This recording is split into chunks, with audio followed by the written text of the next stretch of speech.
can't wait to reminisce on the day that I finally got out of my own way.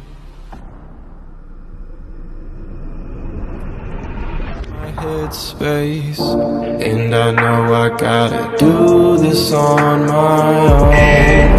Everyone's intentions are so unknown.